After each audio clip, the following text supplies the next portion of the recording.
What's going on, everybody? Welcome to a Capital Hungry Market Analysis and Trade Ideas webinar. It is currently roughly 6:20 p.m. Eastern, Tuesday, April 4th.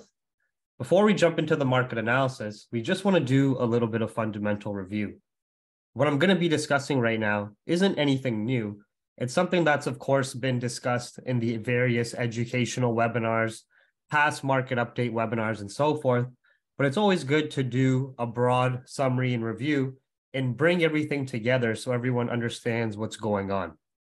Now, from a fundamental perspective, when you're looking at market drivers and various information advantages, there's always different narratives that are at play, different fundamental catalysts that are primarily driving order flow on more of a macro perspective.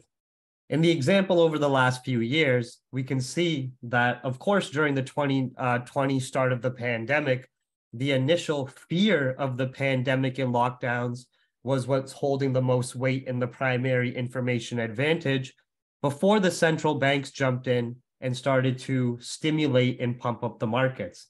Then the primary information advantage and market driver was, of course, the money pumping phase of the central banks, which of course led to an explosion in global inflation, huge amounts of greed being shown and corruption through global economies and the markets. And then the primary information advantage and market driver after the money pumping phase was, of course, when majority of central banks shifted their mandate and approach to no longer supporting the economies, aka pumping the markets, but instead starting to combat this inflation. This is when the dollar domination narrative was holding the most weight, right? Where, of course, we saw the Feds and other major central banks start to do their most aggressive rate hike cycle in history to combat the higher risk inflation.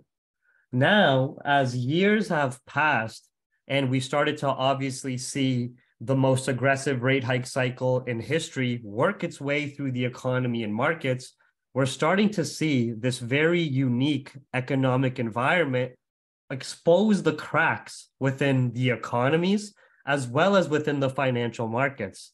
So what do I mean by that? Well, that explosion of greed through the pandemic phase and that very unique crisis catalyst, which was the pandemic and lockdowns, has led to this very unique economic environment where we still have generally higher risk inflation in most major countries around the world. At the same time, we have the most aggressive rate hike cycles going on in history. We already understand that higher risk inflation is going to dampen and weaken economic activity from a consumer perspective. The day-to-day citizen, their general paycheck is becoming less valued. And of course, their day-to-day cost of goods, from your basket of your groceries to your gasoline to paying your rent and so forth, is all going up. People earning less, people working less, then of course spending less from the engine of the economy perspective is going to be of course weakening economic activity. That to an extent was fine for the 1%ers and the people in control. As inflation was rising during that period of time, all it was doing was increasing the value of assets that they own and that their wealth is primarily invested into, from their businesses to land to real estate to investments into the stock market, commodities, and so forth. You get the idea. But as inflation started to spiral out of control, reaching higher risk levels in most major first world nations, such as looking at North America, looking at the UK, Eurozone, parts of Asia, and so forth, the major central banks started to shift their monetary policy to do the most aggressive rate hike cycle in history. The most aggressive rate hike cycle in history really impacts economic activity on a negative perspective, but going from the top down in terms of your economic and financial hierarchy. So these institutions, corporations, large businesses that were prospering and taking advantage of the low interest rate environment, Feds increasing money supply and pumping that into the markets, all the whales riding that wave and everybody riding that greed train, the ones who are benefiting off that got that environment completely flipped on its head. And now you have the most aggressive rate hikes in history.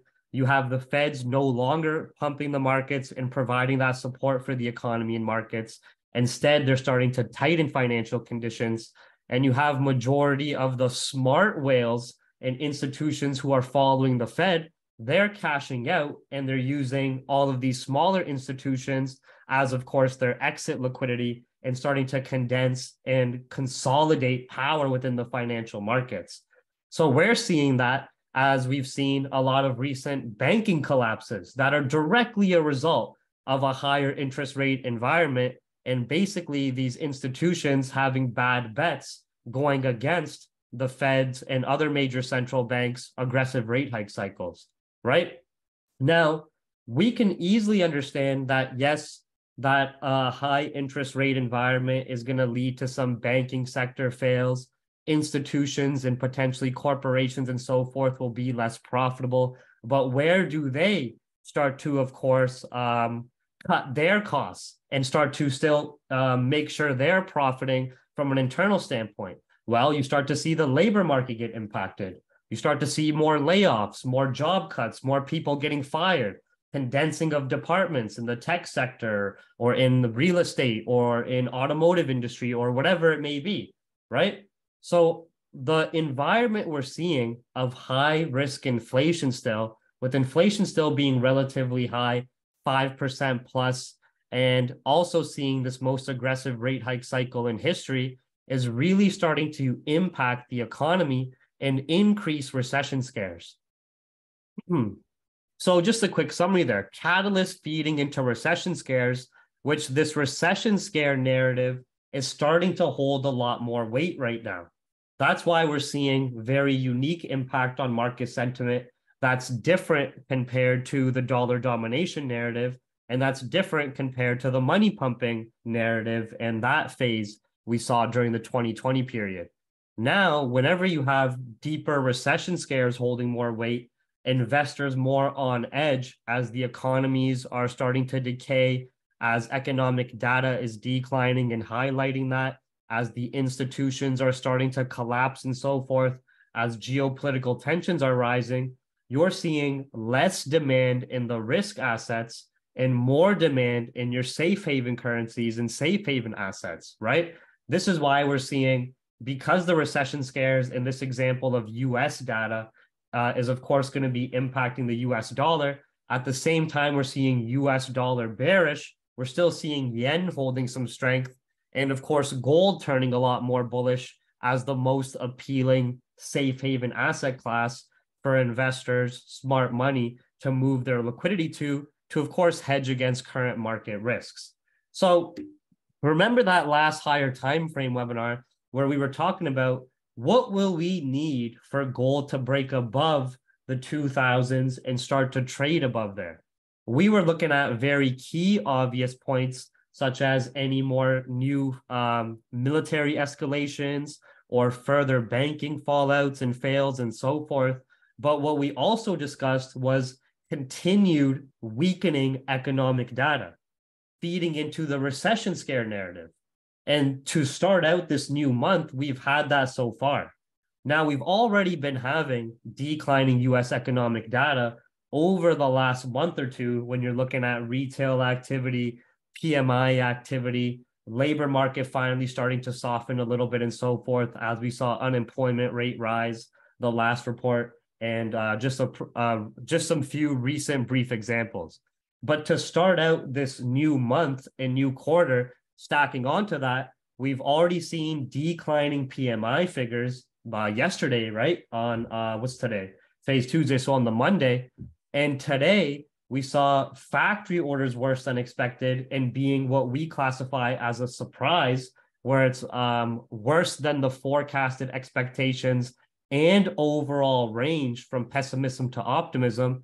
And JOLTS job opening saw a surprising decline as well, well below the prior and well below the forecast.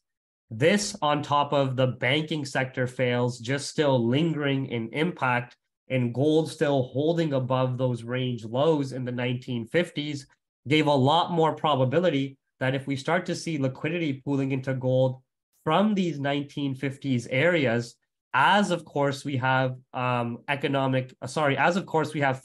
catalysts feeding into more fear, uncertainty, and doubt, being this economic data, that gold will break above the 2000s and potentially hold above, right? So catalysts feeding into this recession scares narrative is one, overall banking sector fails. The majority of movement in terms of price has already been priced in regarding the SVB collapse and Credit Suisse, but it's still something that's lingering in the back of investors and smart money's head and mind, as at any moment, any week, more institutions can easily be following suit, starting to fail with those cracks in the financial markets being exposed. Declining economic data overall, as we've been seeing over the last weeks and months. And recently, we've been seeing the retail activity weakening, PMI data being worse, JOLTS job opening being worse, and factory orders worse as well. Now, we have more PMI figures and then the important US labor market data at the end of the week, which is, of course, a holiday, right? A bank holiday, Easter, Good Friday, I think it is, right? So we have to keep that in mind. It might leave the Friday a little bit mixed, but if we continue to see economic data declining, US labor market starting to soften and show and highlight what we saw with the increase in jobless claims, and of course, the decrease in JOLTS job openings. We also have ADP private sector reporting, which can give us a little bit of a clue of NFP towards the end of the week. If we still have economic data declining, it's going to be feeding into this recession scares narrative, which means more demand in gold as a safe haven. Yen will still hold some general strength on the short-term periods and intraday periods as well.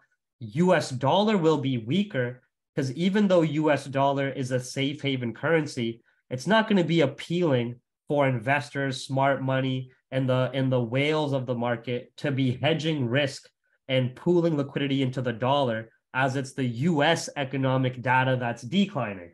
There's other more favorable safe haven currencies and asset classes to hedge risks into, such as gold, which becomes a lot more appealing, right? Now, again, quick little summary. Why is this happening? A combination of greed that led to the explosion in inflation, followed up by the most aggressive rate hike cycle in history by the Feds and other major central banks.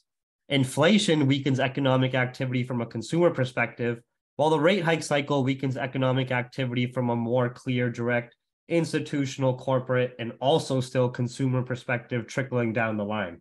Of course, inflation can also impact business activity as cost of goods and expenses rise, but people also still end up paying more as inflation is increasing the cost of everything. So it has a much larger impact on the consumers rather than the business, why I had that focus on just that point there. But impact, starting to see bad data hold negative weight on equities, as bad data is actually translating to a weaker US economy on top of the banking sector fallouts and less confidence in the US stock market. US dollar weaker, as investors don't really want to hedge risk, potential risk exposure where US economic data is declining, and there's other various safe haven asset classes that are a lot more appealing during this time.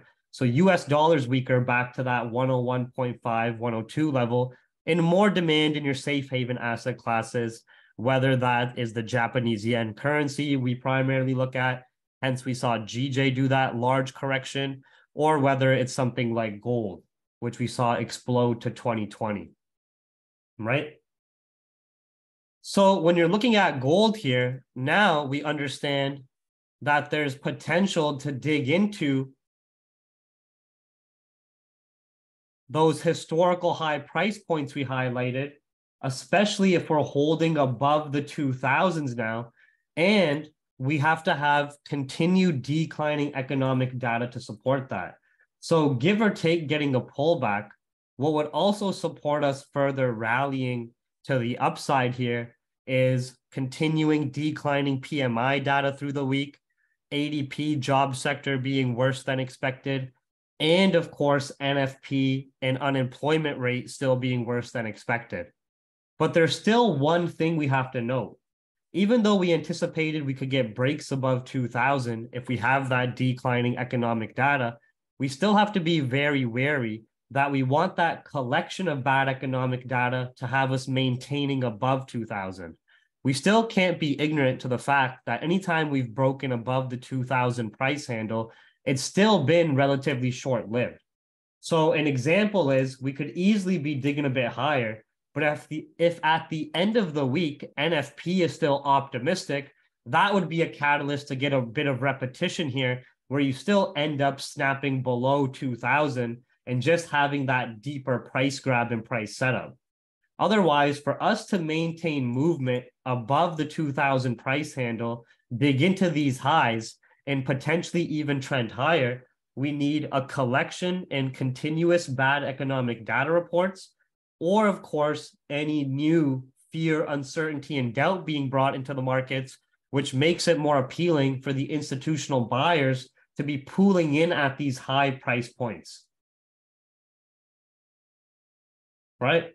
But now, what we can also deduct based on market sentiment and understanding here is if the stock market can't break above 33.6 in terms of US 30 and starts trading below 33.2, if dollar index cannot break back above 102 and starts breaking below that weekly level, starting to trend down to 101, and if gold is not breaking back below the 2010s, and we still have the bad US economic data, we can assess that the recession scares narrative is now holding the most weight, and then potentially be riding up into the 2040s and 2050s here, right? And also, we have to understand that if dollar remains flat, as there's less faith within the US economy and US markets right now, from the banking sector fallouts, high risk inflation, most aggressive rate hike cycle, declining economic data, and so forth, that on GBPUSD and EURUSD, we can still be digging higher here, with GU potentially going up on the intraday to 1.265 if we still have continued worse economic data and remain above 2.4 and don't end up snapping back below in price.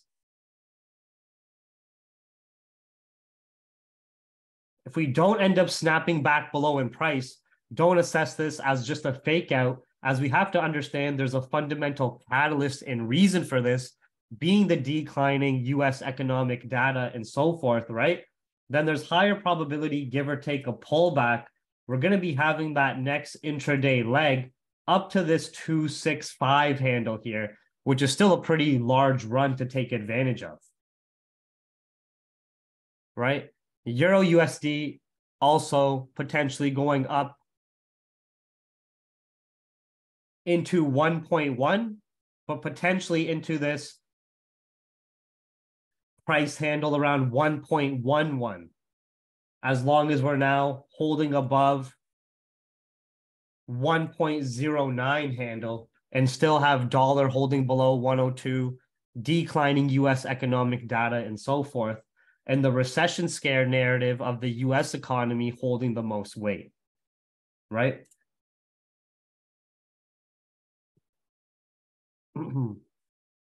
So we can see that as Jolt's job openings, what we call here, was a surprise, right? Coming out a lot lower than minimum economic expectations. And from the previous day, we already had declining PMI figures from the ISM and S&P perspective here, where you can see the S&P manufacturing PMI is still below that 50 recession scare grade point and had a 0.1 decline. ISM manufacturing PMI still below the 50 point, was a surprise change as well, and still came well below prior and below forecast, showing the manufacturing sector starting to feel the heat within the US, on top of factory orders still showing significant decline and being worse than the poll, and Jolt's jobs openings having a surprise decline, showing a sharp drop there as well. Now, we have more PMI figures to come from the UK and Eurozone overnight. This can still be adding to the recession scares narrative overall, but in your dollar pairs, dollar movement's going to hold more weight. So if this data's poor, which on the Euro and UK side, we're still above the 50 grade points, but if the data's poor, more than likely that will just lead to a Euro USD pullback and GBP USD pullback before still continuing with the dollar weakness sentiment that's holding more weight. Then tomorrow at 8:15 a.m. Eastern, we have the ADP national employment data, which is just your private sector reporting for the labor market, which is expected to show a bit of a significant decline from the prior, with the forecast being at 200K.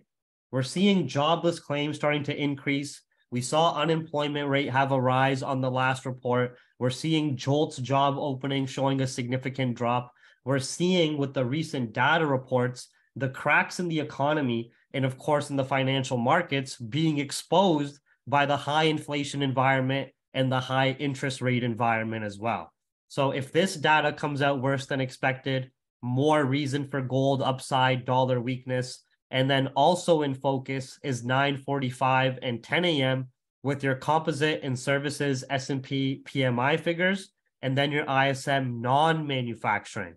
The manufacturing sector is overall suffering a bit and well below that 50 PMI grade point, feeding into the recession scare narrative, while ISM non-manufacturing is still above the 50 grade point, but expected to show a decline from the prior. And if we come out at like 53 or 52, that's going to be feeding into the recession scare narrative.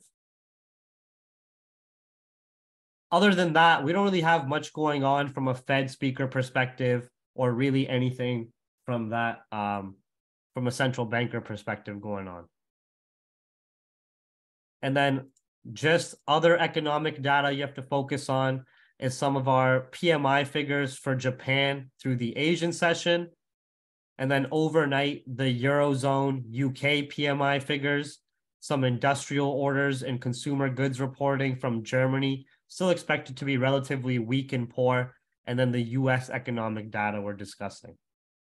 But for the current moment, due to those factors stated at the start, and of course, the confidence within the US economy and market starting to considerably decline due to the declining economic data, we do want to adapt to, of course, the US dollar weakness sentiment. So now, when we're looking at gold here, you can see we had a very significant breakout, and now we're just starting to stall out around the 2020 key level. What would be ideal is if we can break below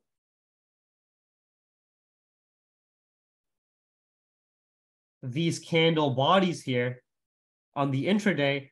That gives some significant potential probability of getting a deeper pullback to be a rough 50% correction of this impulsive move, also come to retest these previous significant highs before getting more buyers in the market.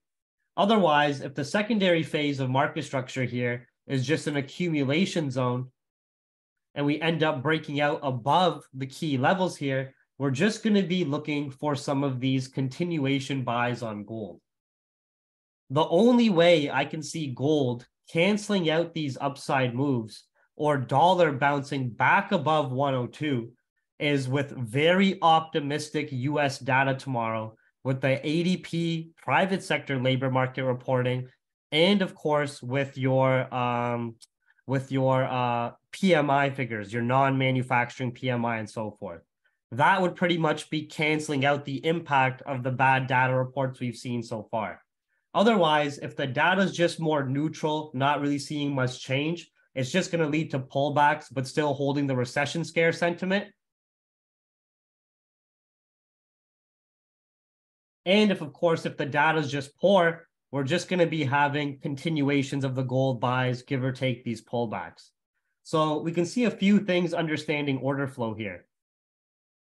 Those oil headlines over the weekend just led to a bit of a drop on gold to start out the new week and new business month and quarter, but really just was setting up order flow here.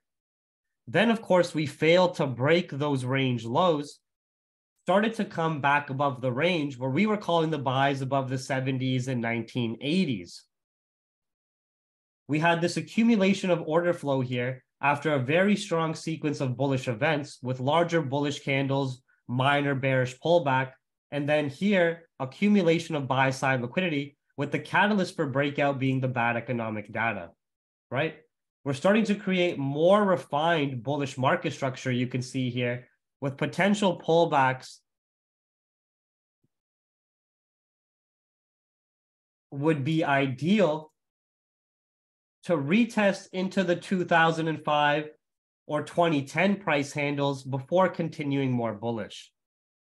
Recession scare narrative starting to hold the most weight. That's keeping, we can see in the example of US economic recession scares, yen still just ranging here, more bullish from these intraday lows, dollar starting to break below 102, equity starting to give back some of their gains after rejecting that liquidity zone we identified. Still didn't cancel out this bullish structure here, but starting to give back some of the gains as recession scares deepen. So bringing that information together to the table right now, I can identify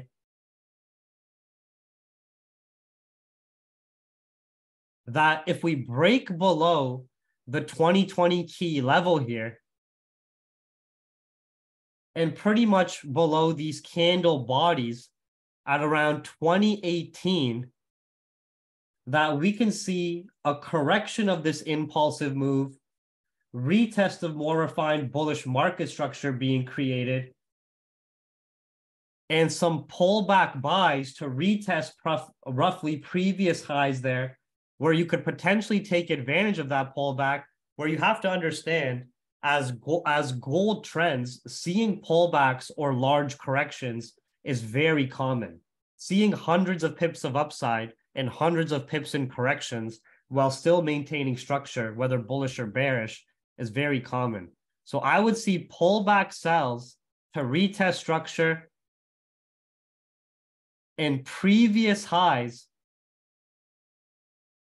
with buys in this area.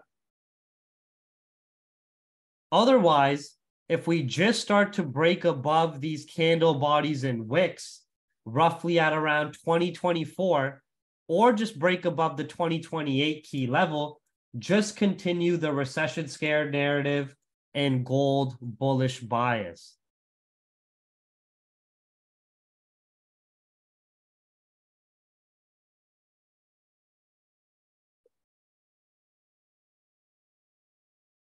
Okay? There's no fundamental reason for us to be looking for higher time frame sells or for some full reversal unless we get extremely optimistic data or extremely hawkish Feds, but from their actual monetary policy, not just from speakers at this point. So we would need very optimistic data, whether that's the NFP and stuff at the end of the week or ADP, or we would need the next FOMC to be very hawkish. Otherwise, the recession scare sentiment and narrative is starting to hold a lot more weight, and gold is looking very appealing for investors and smart money, as everything else is looking a lot riskier during these times, and confidence is starting to drop within the US markets and economy in front of our eyes there. Now, GJ, we've been in a bullish bias on GJ, but we do have to keep in mind this data to come as yen holding some strength in the short term. And if we can't see GJ trading back above these previous intraday highs, we could easily start to get some aggressive waves to the downside. Don't forget to zoom out and look at GJ here. Yes, we've been adapting to the bulls and have been playing the macro rate differential of a more dovish Bank of Japan versus a more hawkish Bank of England. But even as GJ has been moving up here, you can see a little bit of this bullish technical channel and respecting key demand zones, right? you can see if you don't start to print new highs, and especially if you have the intraday sentiment starting to shift, right? You can get these very aggressive waves of downside, buyers liquidating positions, and sellers starting to jump in hand, taking advantage of potential market fear. So on GJ here, we had pretty nice upside, but what's showing me some struggle to break higher is the new highs that were printed on the intraday timeframes were taken out in more equal and more aggressive fashion. So you can see the upside here.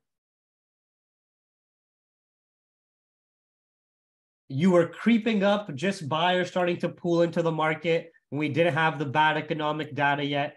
And that got some more impulsive upside overnight, printed some new highs, broke above the previous intraday highs as well, right? But you essentially started to cancel out that overall upside price action in more equal to even more aggressive fashion there, and closing well back below the previous highs as yen picks up some strength and there's less demand in your basket of risk currencies due to, of course, the recession scares and overall market risk starting to rise. Less demand in your basket of risk assets, more demand pooling into your safe haven asset classes and safe haven currencies, right? Now, it's very difficult for me to see any further GJ buys unless we completely canceled out majority of this downside move and are trading back above the previous intraday highs.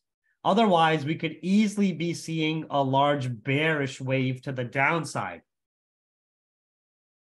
which you can see again, even just looking at the intraday timeframes. If we do not break above this previous significant intraday high, just from a more macro perspective there,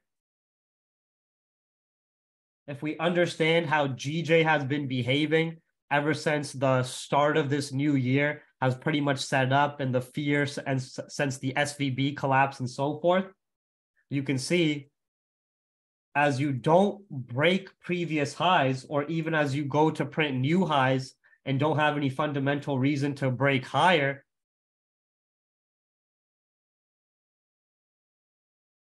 you can get these very aggressive waves of corrections. Overall, the price of GBPJPY from the start of the new year to now has been going up. We went from 156 to sitting to 165, but as an intraday trader and scalper, you can't just blindly be entering buys, not adapting or understanding these market waves. So some key information we can take away from this is a few things here. One, if market fear is holding more weight, more than likely, we're not going to be able to break above the previous intraday highs, and we're potentially going to be breaking below these price points and seeing a larger bearish wave to the downside.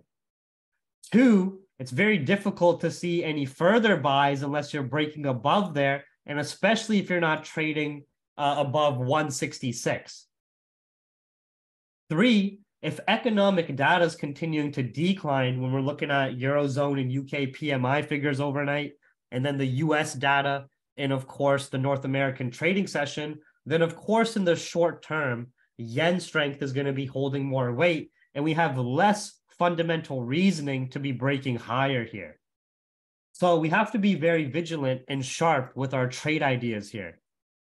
This is a very key price sensitivity area on the intraday, and so is roughly here. Okay. What would show me the fear, uncertainty, and doubt dissipating out of the markets and very safe buys is yen turning bearish, equity still holding some strength, GJ trading above previous intraday highs here in 166. Otherwise, to be honest, this is more looking like a secondary bias right now. And if we cannot break above these highs, we can just see very common for these aggressive bearish waves on GJ.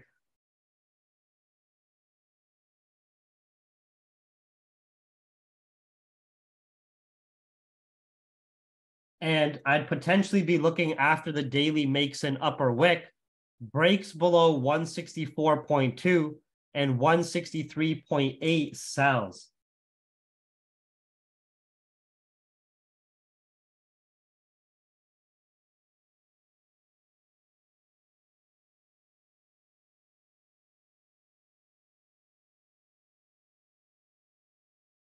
BRICS has nothing to do with dollar weakness. It's just been US data.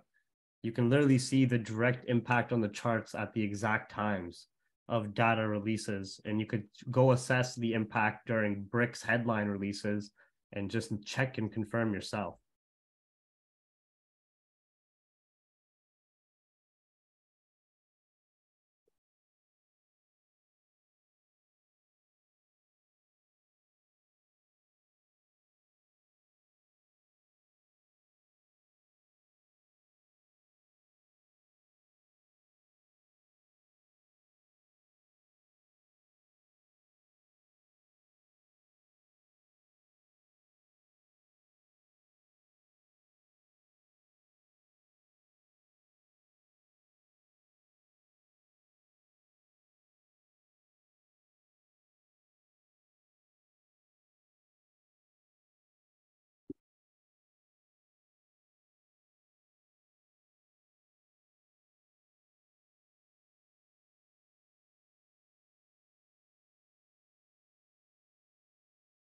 Now, on our dollar pairs,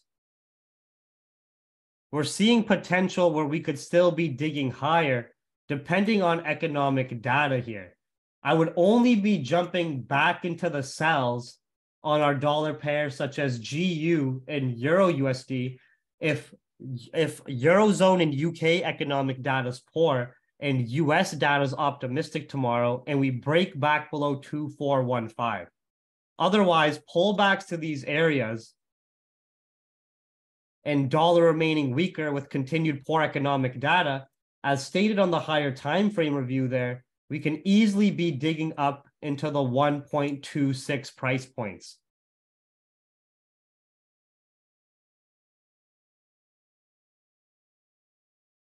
EURUSD is a similar idea.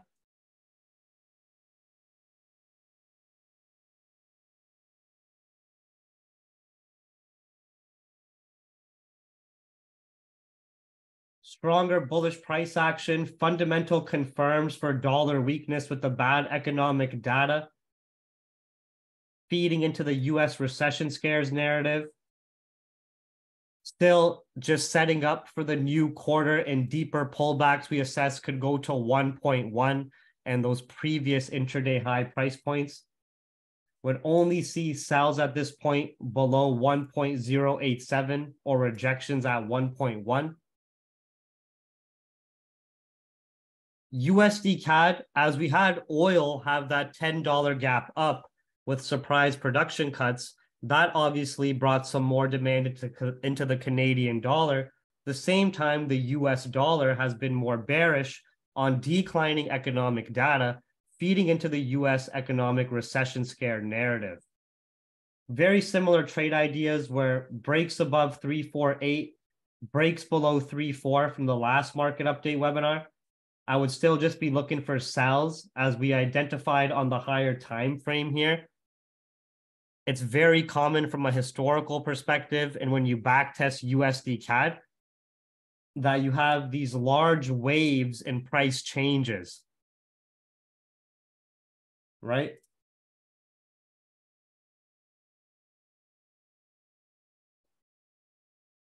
So as we have fundamental reasons for some more short-term strength in the Canadian dollar due to the OPEC production cuts and oil boost and that correlation, alongside weakening US economic data, plus stronger intraday bearish structure forming, we could easily be retesting those key demand zones on a higher time frame, and that first area of interest being 1.33 roughly.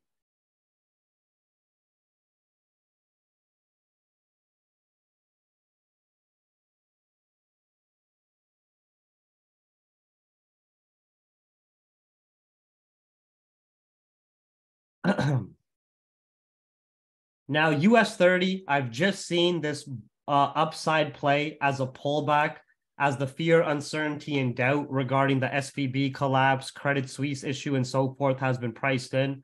Also, greedy stock market buyers grabbing that dip, trying to squeeze out what they can, setting up order flow for the new quarter. I would be looking for still the high risk, high reward sells at 33.7, breaks below potential 33,200 sells, and 33K sells. If we can assess bad economic data holding more weight, VIX bouncing off that key support around that 18 price point, and of course, having the shift in market structure here as well. Otherwise, I only see any deeper buys well above 33.8 and 34K. All right. Keep in mind, equity is just starting to give back some gains from that pullback as global fear and uncertainty and doubt rises. VIX, I would like to see break out of this order block and respect the 18 price handle and start trading above 20. Yen and seeing some more GJ and other yen pair downside would be remaining above 75 and starting to head back to 78. And as long as dollars holding below 102 at this point, and we still have continuing declining economic data and no new hawkish events, as we don't have obviously an FOMC and the last one's been priced in, dollar holding below 102.5 and 102 can easily start to revisit 101 and potentially deeper to 100.5. Make sure you're constantly reviewing the psychology webinars, staying up to date with the fundamental webinars and what's going on in the markets. Continue to try to learn as much as possible. Stay adaptive to these volatile markets. Follow your trading plan. Follow your risk management plan. Be selective with your trades. Focus more on learning than earning. And I'll see everybody later.